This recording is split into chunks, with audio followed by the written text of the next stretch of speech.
ಏನಾಯ್ತು ಮೋಹನ್? ನನ್ನ ಬಗ್ಗೆ ಡಾಕ್ಟರ್ ಮಾತಾಡೋದ್ರಲ್ಲಿ ಅರ್ಥ ಇದೆ. ಡಾಕ್ಟರ್ ಗಂಡ ನನ್ನ ಬಗ್ಗೆ ಏನ್ ಮಾತಾಡಿದ್ರು? ಅದನ್ನೇ ನಾನು ಹೇಳ್ತಾ ಇರೋದು. ಅಲ್ಲ, ಹೋಗಿ ಹೋಗಿ ನೀನ್ ಹೊಟ್ಟೆ ಇರೋ ಮಗುನ ಮಾರೋಕ್ ಸಾಧ್ಯನ?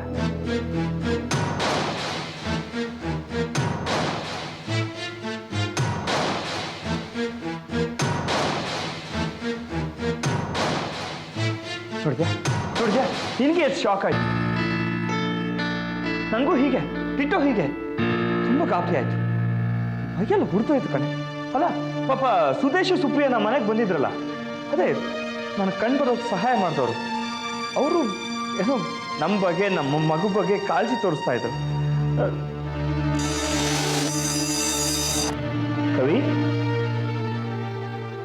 ನಾನು ಹೇಳೋದು ಕೇಳಿಸ್ಕೊತಾ ಇದೀಯಾ? ಅಲ್ಲ, ಅವ್ರಿಗೆ ಮಕ್ಕಳಿಲ್ವಂತೆ, ಅದಕ್ಕೆ ನೀನು ನಿನ್ನ ಹೊಟ್ಟೆಲಿರೋ ಮಗುನ ಅವ್ರಿಗೆ ಮಾರ್ತಿದ್ಯಂತೆ.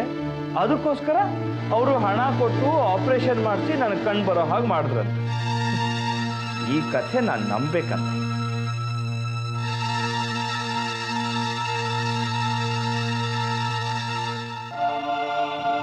ಅಲ್ಲ ಕವಿ, ಯಾವ ತಾಯಿ ತಾನೇ ತನ್ನ ಮಗನ್ ಮಾರೋಕ್ ಸಾಧ್ಯ ಹೇಳಿ? ನನಗೇನೋ ಇದೆಲ್ಲ ನಿಮ್ಮಪ್ಪ ಆಡ್ತಿರೋ ನಾಟಕ ಅನ್ಸುತ್ತೆ. ಹೇಗಾದ್ರೂ ಮಾಡಿ ನಮ್ಮಿಬ್ರು ಮಧ್ಯೆ ಒಡಕ್ ತರಬೇಕು ಅನ್ನೋದೇ ಅವ್ರ ಉದ್ದೇಶ. ಅದೇ ಪಾಪ ಅವ್ರಿಗೆ ಗೊತ್ತಿಲ್ಲ, ಪ್ರೀತಿಸಿ ಮದುವೆ ಆಗಿರೋ ನಮ್ಮಿಬ್ರ ಮಧ್ಯೆ ಆ ರೀತಿ ಅನುಮಾನ ಸಂದೇಹ ಎಲ್ಲ ಬರೋಕ್ ಸಾಧ್ಯನೇ ಇಲ್ಲ ಅಂತ.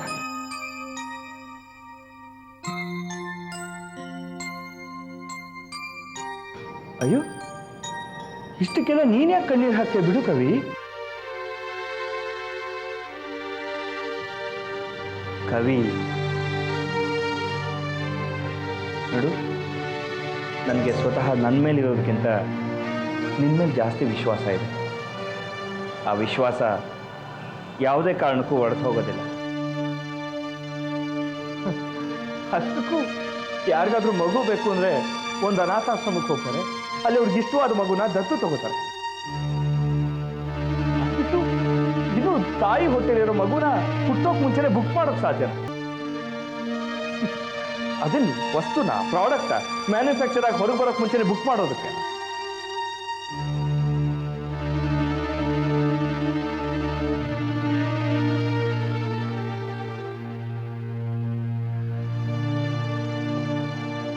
ಸಾರಿ ಕವಿ, ನಾನು ಏನೇನೋ ಮಾತಾಡಿ ನಿನ್ನ ಮನಸ್ಸು ನೋಯಿಸ್ಬಿಟ್ಟೆ ಅಂತ ಅನ್ಸುತ್ತೆ. ಆದರೆ ನೋಡು, ನಿಮ್ಮ ತಂದೆ ತಂತ್ರ ಆಗಲಿ, ಡಾಕ್ಟರ್ ಜೀವ ಅವ್ರ ಗಂಡನ ಮಾತಾಗಲಿ ಯಾವುದೂ ನಡೆಯೋದಿಲ್ಲ. ಸತ್ಯದ ಮುಂದೆ ಎಲ್ಲ ಸುಳ್ಳುಗಳು ಸೋಲೇಬೇಕು. ಎಸ್, ಹೌದು ಅಲ್ವೋ? ಉತ್ತರ ಕೊಡು ಕವಿ. ಹೌದು, ಎಲ್ಲ ಸುಳ್ಳು ಸತ್ಯದ ಮುಂದೆ ಸೋಲೇಬೇಕು. ಸೋಲುತ್ತೆ ಯಾವತ್ತು ಅನ್ನೋದು ಮಾತ್ರ ಯಾರಿಗೂ ಗೊತ್ತಾಗಲ್ಲ.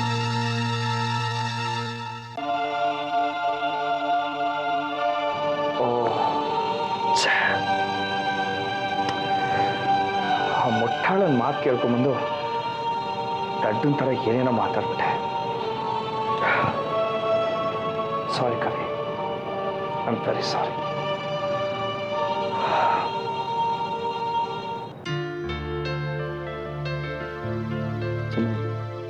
ಇವತ್ತು ವಾತಾವರಣ ಎಷ್ಟು ಚೆನ್ನಾಗಿದೆ ಅಲ್ವಾ? ನೀನ್ ಅದನ್ನೇ ನೋಡ್ಕೊಂಡು ಕೂತಿರು, ನಾನು ಒದ್ದಾಡ್ದನ್ ನೋಡ್ಬೇಡ. ಚೆಲ್ವಿ, ಯಾಕಷ್ಟು ಕಟ್ಟುರುಟಾಗಿ ಮಾತಾಡ್ತೀಯಾ? ಮತ್ತೇನ್ ಮಾಡಿ ಸಾಯ್ಲಿ ಹೇಳು? ಮನೆ ಹುಡುಕ್ತೀನಿ ಅಂದ್ರೆ ನೆಲೆ ಕಣ್ಕೊಳ್ಳೋಣ ಅಂದೆ. ಇಲ್ಲಿವರೆಗೂ ಯಾವ್ದಾದ್ರು ಪ್ರಯತ್ನ ಮಾಡಿದ್ಯಾ? ನೋಡು, ಅದೆಲ್ಲ ಅರೇಂಜ್ಮೆಂಟ್ಸ್ ಮಾಡಾಗಿದೆ, ಆದ್ರೆ ಸಮಸ್ಯೆ ಇರೋದೇ ಬೇರೆ. ಇದ್ರಲ್ಲಿ ಏನ್ ಸಮಸ್ಯೆ ಬರಕ್ ಸಾಧ್ಯ? ನಾನು ಒಪ್ಪಿದ್ದೀನಿ, ನೀನು ಒಪ್ಪಿದ್ಯಾ. ಬಾಕಿ ಉಳ್ದಿರೋದು ನಾವಿಬ್ರು ಒಟ್ಟಿಗೆ ಸೇರಿ ಜೀವನ ಸಾಗಿಸೋದಷ್ಟೇ. ಏನು ಬರಲ್ಲ ಅಂತ ಹೇಗ್ ಅಂದ್ಕೊಂತೀಯ? ನೀನು ಮದುವೆ ಆಗಿದ್ಯಾ ಅಂದ್ಮೇಲೆ ಮದುವೆ ಆದ ಗಂಡನಿಂದ ಡೈವರ್ಸು ಅಂತ ತಗೋಬೇಕು ತಾನೆ? ಡೈವರ್ಸ್ ಯಾಕೆ ಬೇಕು? ನಾನು ಎಲ್ಲಾನು ಸರಿಯಾಗಿ ವಿಚಾರಿಸಿದ್ದೀನಿ. ಕಾನೂನಿನ ಪ್ರಕಾರ ಒಂದ್ ಮದ್ವೆ ನಡಿಬೇಕು ಅಂದ್ರೆ ಗಂಡು ಹೆಣ್ಣು ಇಬ್ರು ಸಮ್ಮತಿ ಬೇಕು. ಹಾಗ್ ಸಮ್ಮತಿ ಕೊಡ್ಬೇಕು ಅಂದ್ರೆ ಆ ಗಂಡು ಹೆಣ್ಣು ಇಬ್ರು ನೆಟ್ಟಿಗಿರ್ಬೇಕು.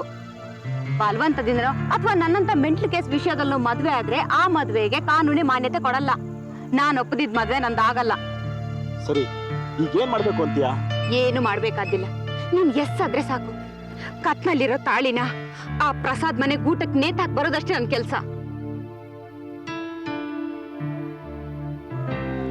ನೋಡು, ನೀನ್ ಹೌದು ಅಥವಾ ಇಲ್ಲ ಎರಡರಲ್ಲಿ ಒಂದ್ ಮಾತು ಹೇಳು. ನೀನ್ ಹೀಗ್ ತಲೆ ಆಡಿಸ್ತಾ ಕೂತ್ರೆ ನನ್ ತಲೆ ಕೆಡತ್ತಷ್ಟೇ. ಆ ಪ್ರಸಾದನೋ ನನ್ನನ್ನ ಹೆಂಡತಿ ತರ ನೋಡಕ್ ಶುರು ಮಾಡಿದಾನೆ. ನನಗ್ ಸೀರೆ ತಂದ್ಕೊಟ್ಟಿದ್ದಾನೆ. ಆ ಡಬ್ಬ ರೆಂಟೆಡ್ ಹೌಸ್ ನ ಅರಮನೆ ಮಾಡ್ತಿಂದ ಪ್ರಾಮಿಸ್ ಮಾಡಿದ್ದಾನೆ. ನನ್ನನ್ನ ಹೃದಯದ ರಾಣಿ ಅಂತಾನೆ, ಚಿನ್ನು ಪೊನ್ನು ಅಂತೆಲ್ಲ ಮಾತಾಡ್ತಾನೆ. ಅದೆಲ್ಲ ನನ್ಗೆ ಇರಿಟೇಟ್ ಆಗತ್ತೆ.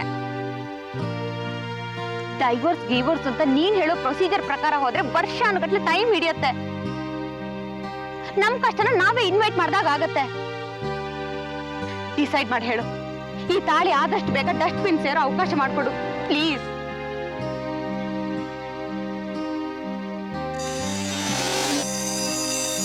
ಏನ್ ಮಗ ಇದು? ಪ್ರಸಾದನ ಜೀವನ ಈಗ ಆಗ್ಬಾರ್ದಾಗಿತ್ತು. ಹೀಗಾಗಕ್ಕೆ ನಾವು ಬಿಡಬಾರ್ದು. ಹಾಗಾದ್ರೆ ನಾವೇನ್ ಮಾಡೋಣ ಅಂತೀರೋ? ಆದಷ್ಟು ಬೇಗ ಈ ವಿಷಯನ ಪ್ರಸಾದನ ಗಮನಕ್ಕೆ ತರಬೇಕು. ಬನ್ನಿ.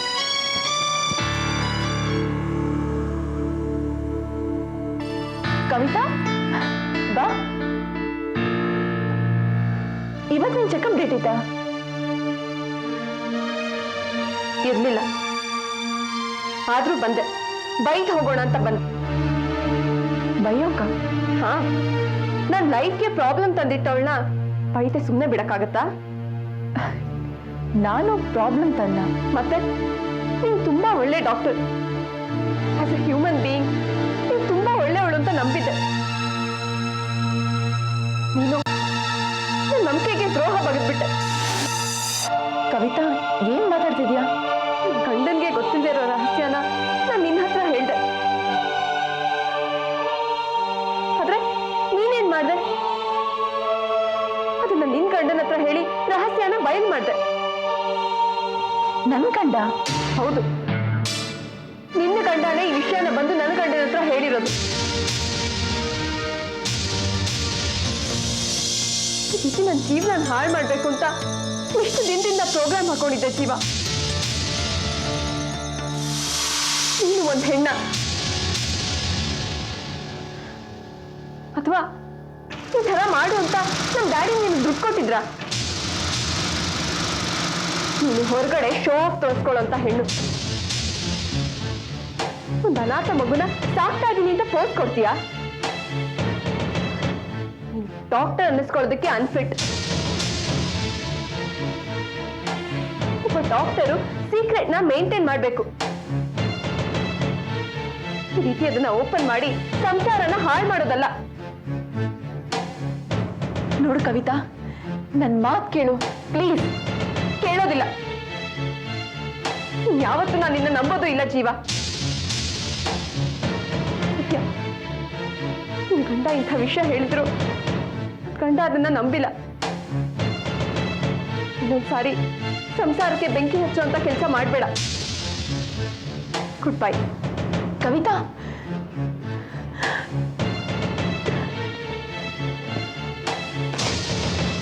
ಸುಂದರ್, ದೂರ ಇದ್ದೆ ಇನ್ನು ಎಷ್ಟು ಕಾಟ ಕೊಡ್ಬೇಕು ಅಂತ ಇದ್ದೀರಾ?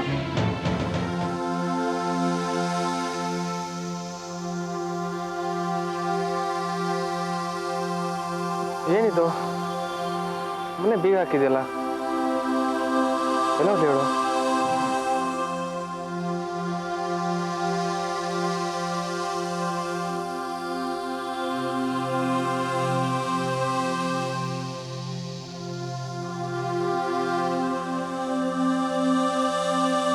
ಜಾನಿ, ನನ್ನ ಹೆಂಡತಿನ ಏನಾದ್ರೂ ನೋಡಿದ್ರ?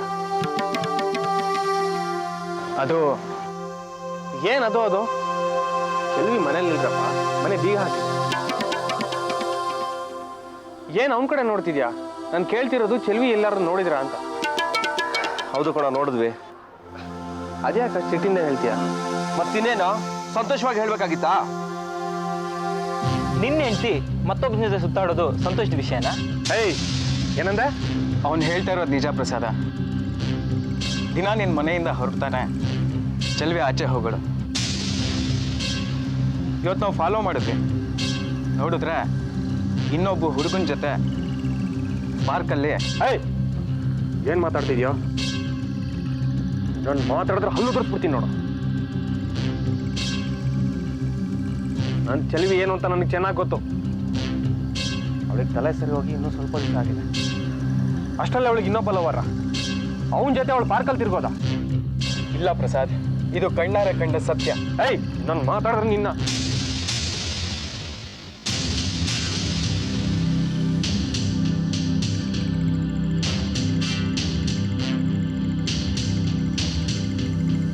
ನೋಡ್ರ, ಇವಳು ಎಲ್ಲಿ ಹೋಗಿದ್ದೆ ಅಂತ ಕೇಳೋದೇ ಬೇಡ.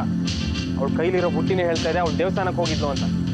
ಇಂಥ ದೇವತೆ ಮೇಲೆ ಮಾತಾಡ್ತಿರಲ್ಲ, ನಾಚಿಕೆ ಆಗಲ್ವನ್ರ ನಿಮ್ಗೆ?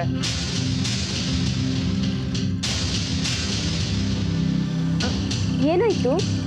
ಏನಿಲ್ಲ, ನೀನು ನಡೀತಲ್ವಿ.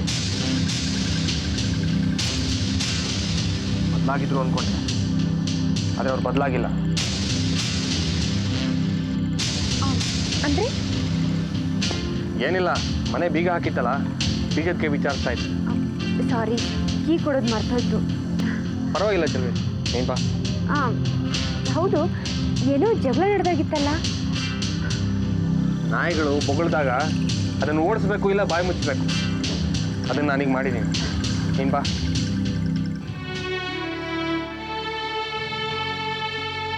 ಇದನ್ನ ಹೇಗೋ ಪ್ರಸಾದಂಗೆ ಅರ್ಥ ಮಾಡಿಸಿದ್ರು. ಪಾಪ ತುಂಬ ಒಳ್ಳೆ ಕಣವ. ಆದರೆ ನಮ್ಮ ಮಾತು ನಂಬ್ತಿಲ್ವೇ ಅವನು? ಏನು ಮಾಡೋದು? ಸತ್ಯ ಗೊತ್ತಾದ ದಿವಸ ಎದೆ ಹೊಡೆದೋಗುತ್ತಷ್ಟೇ.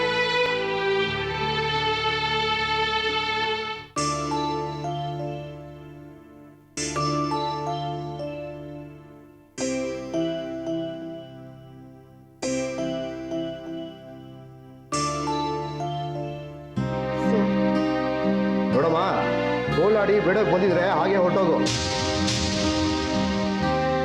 ಯಾಕೆಂದ್ರೆ ಈ ಗೋಳಾಟಕ್ಕೆಲ್ಲ ನಿನ್ನ ಗಂಡನ್ನ ಬಿಡೋದಕ್ಕಾಗೋದಿಲ್ಲ. ಅವನು ಮಾಡಿರೋ ಕೊಲೆ ಎಂಥದ್ದು ಅಂತ ನಿನಗೆ ಗೊತ್ತಿದೆ ತಾನೆ? ದುಡಿಯೋಕೊಂದು ಕೆಲಸ ಕೊಟ್ಟು ಕೈಗೆ ಸಂಬಳ ಕೊಡೋ ದಣಿನೇ ಕೊಂಡಿದ್ದಾನಲ್ಲ ನಿನ್ನ ಗಂಡ, ಅವನೇನು ಮನುಷ್ಯನ ರಾಕ್ಷಸನ?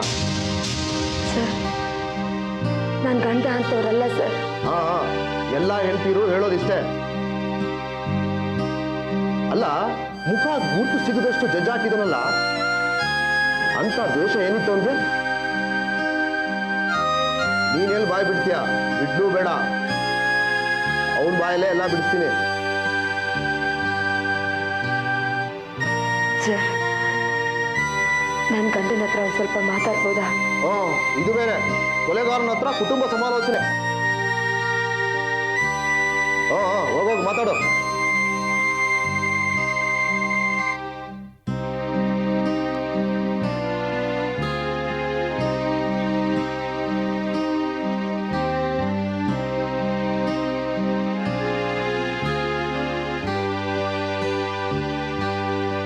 ರೀ,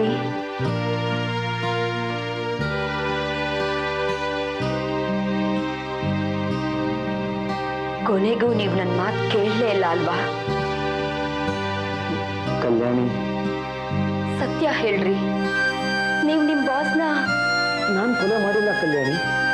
ಮತ್ತೆ ಯಾಕ್ರಿ ಸುಳ್ಳು ಹೇಳ್ತೀರಾ? ಬೇಕಾದಷ್ಟು ಸಾಕ್ಷಿ ಇಟ್ಕೊಂಡು ಬಂದು ಬೇಡಿ ಹಾಕೊಂಡು ನಿಮ್ಮನ್ನ ಕರ್ಕೊಂಡು ಬಂದು ಇಲ್ಲಿಟ್ಟಿದ್ದಾರೆ. ಅದೆಲ್ಲ ಸುಳ್ಳು ಕಲ್ಯಾಣಿ.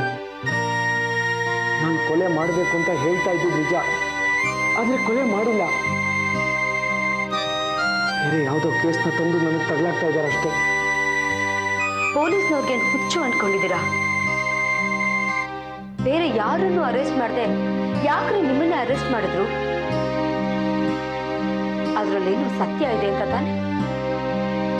ನೀನು ಅವ್ರ ಮಾತನ್ನ ನಂಬ್ತೀಯ? ನಾವಿಬ್ರು ಪ್ರೀತಿಸಿ ಮದುವೆ ಆದವರು, ಹೃದಯನ ನಂಬಿದವರು, ಇನ್ನೊಂದು ಹೃದಯನ ಅನುಮಾನಿಸಬಾರ್ದು. ಆದ್ರೆ ಅನುಮಾನ ಹುಟ್ಟೋಕ್ ನೀವೇ ಕಾರಣ ಆಗಿದ್ದೀರಾ. ಸರಿ, ನಾನು ನಿಮ್ಮ ಹೆಂಡತಿಯಾಗಿ ನಿಮ್ಮ ಮಾತನ್ನು ನಂಬ್ತೀನಿ. ಅಷ್ಟು ಸಾಕು ಕಲ್ಯಾಣಿ. ಬೇರೆ ಯಾರು ನಂಬೋದು ಬಿಡೋದು ನನಗೆ ಬೇಕಾಗಿಲ್ಲ. ಆದ್ರೆ ಮಹೇಶ್, ನೀವು ಹೊರಗಡೆ ಬರಬೇಕು ಅಂದ್ರೆ ಕೋರ್ಟ್ ನಿಮ್ಮನ್ನು ನಂಬೇಕು, ಪೊಲೀಸ್ನವ್ರು ನಿಮ್ಮ ಮಾತನ್ನು ಒಪ್ಕೋಬೇಕು. ಸಮಾಜ ಈ ಬರ್ಬರ್ವಾದ ಕೊಲೆನ ನೀವು ಮಾಡಿಲ್ಲ ಅನ್ಬೇಕು. ಅಂದಮೇಲೆ ನೀವು ಸತ್ಯ ಹೇಳಲೇಬೇಕು ತಾನೆ. ಹೇಳಿ ಮಹೇಶ್, ಅವತ್ತು ರಾತ್ರಿ 8 ಗಂಟೆಯಿಂದ 11 ಗಂಟೆ ತನಕ ವಾಕಿಂಗ್ ಅಂತ ಹೋಗಿದ್ರಲ್ಲ, ಎಲ್ಲಿ ಹೋಗಿದ್ರಿ? ಅದೊಂದು ವಿಷಯ ಮಾತ್ರ ನನ್ನ ಕೇಳಬೇಡ ಕಲ್ಯಾಣಿ. ನನ್ನ ಕೈಲಿ ಹೇಳಕ್ಕಾಗಲ್ಲ. ಆದರೆ ಪ್ರಾಮಿಸ್ ಮಾಡಿ ಹೇಳ್ತೀನಿ, ನಾನು ಕೊಲೆ ಮಾಡಿಲ್ಲ. ಮತ್ತದೇ ಮಾತನ್ನ ಎಷ್ಟು ಸರ್ತಿ ಹೇಳ್ತೀರಾ? ದಯವಿಟ್ಟು ಸತ್ಯ ಹೇಳಿ. ಕೊಲೆ ಮಾಡಿಲ್ಲ ಅನ್ನೋದೇ ಸತ್ಯ. ಹಾಗಾದ್ರೆ ನೀವು ವಾಕಿಂಗ್ ಅಂತ ಹೋಗ್ಲೇ ಇಲ್ವಾ? ಹೋಗಿದ್ದು ವಾಕಿಂಗ್ ಅಂತಲೇ, ಆದ್ರೆ ಅಲ್ಲಿ ನಡೆದಿದ್ದೆ ಬೇರೆ. ನಡೆದಿದ್ದು ಕೊಲೆ ಅಲ್ಲ. ಏನ್ ನಡೀತು ಅಂತ ನೀವು ಹೇಳೋದಿಲ್ಲ. ಹೌದು, ಹೇಳೋದಿಲ್ಲ. ಕಲ್ಯಾಣಿ, ಹೇಗಾದ್ರೂ ಮಾಡಿ ನನ್ನ ಇಲ್ಲಿಂದ ರಿಲೀಸ್ ಮಾಡಿಸು ಪ್ಲೀಸ್. ನೀವ್ ಈ ರೀತಿ ಹಠ ಹಿಡಿದು ಕೂತ್ರೆ ನಾನ್ ಹೇಗ್ರೆ ರಿಲೀಸ್ ಮಾಡ್ಸಕ್ಕಾಗತ್ತೆ? ಆ ದೇವ್ರೆ ಬಂದ್ರು ರಿಲೀಸ್ ಮಾಡಕ್ಕಾಗಲ್ಲ. ಏನಾದ್ರೂ ಮಾಡ್ಕೊಳ್ಳಿ.